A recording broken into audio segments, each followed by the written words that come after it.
This recording is the words of longtime supporter of Mental Health Association, Miss Dorothy Smith Tinsler. While attending a senior citizens meeting, a small group of women decided to branch out on their own. They formed something on the order of a sewing circle. They made handcrafted items. This was their startup point, beginning sometime around 1957. They worked from an empty office space and then an unoccupied home. The owners either donated or asked for a small amount of rent. By 1960, a new location became available. This is the location where we are meeting today on Harrison Circle. This was a big step forward. The new location provided more room to work on their projects, for storage, and to display the crafts to be sold. The group decided the money from sales would be used to buy personal items for patients at our state hospital in Jackson, Whitfield. Fundraising went from craft making to organizing golf tournaments. The tournament brought attention to what the money was used for and also gave them access to prominent people in the community. The group decided it was time to become more organized and they needed help. They chose the name Mental Health Association and called the building the Center. A director was hired. People interested in their work were asked to form a board of directors and select officers. Their jobs were to handle the business and financials. Those who occupied these positions came from all walks of life. Some were professionals, others were people interested in what the association was doing to help those with mental health issues. Some professional people were already working with clients with mental health problems. One of the professionals was a doctor who helped organize Gulf Coast Mental Health. Mental Health Association began programs for people who needed activities to relieve stress. The golf tournament's fundraising went on for about 4 years, and the income supported our programs and paid for buying and maintaining the property. By now, there were many new nonprofit organizations popping up, all needing money to reach their goals. Tournaments were much in high demand. Beside losing our main income, people lost interest. This time frame came in about 1969, the year of Hurricane Camille. It took many years, many people, many new ideas to bring MHA back to what it was today. We made progress, but it was very slow. People were busy rebuilding their homes and businesses. There was very little money to support any programs.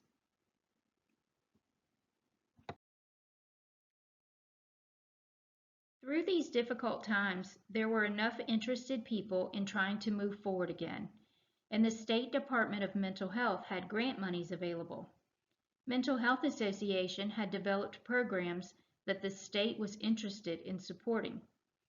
We established a new director's position and board of directors. The new board was very interested in moving MHA forward. We were back on track. Then again, another rough spot, another hurricane, Katrina. Although this was a tragedy around the coastal area, Mental Health Association did not suffer as badly as we did in 1969. We had new fundraising ideas which were very popular. For years we had an outdoor event and money continued to flow in. In 2007, we found the need to find a new, more experienced person to handle the executive director's position. The board sent out messages that the position was opened and received several responses. We gave everyone who sent their resume the opportunity to meet with the board and tell us about their background. The board chose the most experienced person in the group. Our relationship with the Mississippi Department of Mental Health has enabled us to receive more grant monies. Fundraising activities are still very important. Grant money is directed only to the intended programs. It is up to Mental Health Association to find ways to pay for things such as maintenance on the property, utilities, insurance, office equipment and supplies, and everything else that comes along. Our purpose is to help people understand that mental illness is like any other illness. It is important to find proper care. We are here to help. Today, mental health and wellness facilities are in great demand. There are few places for people to find help. Regular hospitals are not equipped to offer mental health care. There are not enough mental health hospitals. Those existing are overcrowded. Many times people have been placed in jails. Those who are not violent or self-destructive should have access to facilities like ours. It is important to remember that as a board member, you are assuming the task of making important decisions, being watchful as to the coming and going of all matters concerning the financials of Mental Health Association. Although our aim is to reach out to those in need, we also must remember this is a business. As such, we assume the responsibility of being watchful. We are fortunate to have an executive director with a business degree. With that knowledge and help from past board members, a system has been developed to make all financials totally transparent. I know you are aware of other situations involving nonprofit organizations that are mismanaged. Let us not allow that to happen to Mental Health Association. Thank you all who have served on the board in the past and to new board members.